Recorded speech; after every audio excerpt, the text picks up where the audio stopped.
For residents on the Indonesian island of Sumatra, shock and dismay, days after cyclonic storm Senyar smashed into their homes. In Indonesia alone, 600 people are dead, and close to 500 are missing. And flooding has killed around 200 more in nearby Thailand and Malaysia.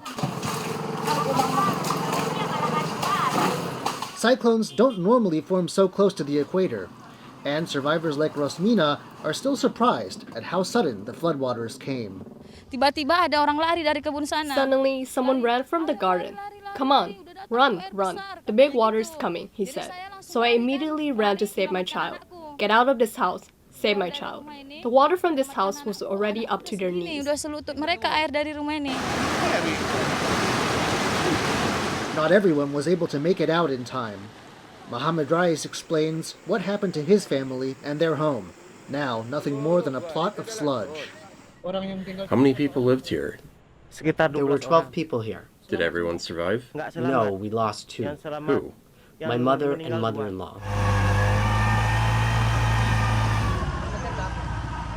Southeast Asia isn't the only part of the continent facing shock and a massive cleanup. In Sri Lanka's capital, Colombo, Cyclone Ditwa may have passed, but low-lying streets are still flooded, motorboats replacing cars in some places. More than 300 people are dead, and over 200 more missing amid the flooding and mudslides. The country hasn't seen a storm like this in years, and the country's president says it's the largest natural disaster in Sri Lanka's history. That includes the 2004 Indian Ocean tsunami. The flood this time isn't as massive as the one in 2016, but the water level is actually about 7 feet higher than then. In Sri Lanka, the suddenness of the floodwaters took some people by surprise. In the night, things were normal, but the next morning, everything was underwater, including our house. 7 of us, including children, took refuge on the top floor. There are another 15 adults still there. Their houses are completely underwater. Meanwhile, yet another storm, Koto, is approaching Vietnam, where it has already killed several people. It now threatens to cause more damage after weeks of heavy flooding in the country.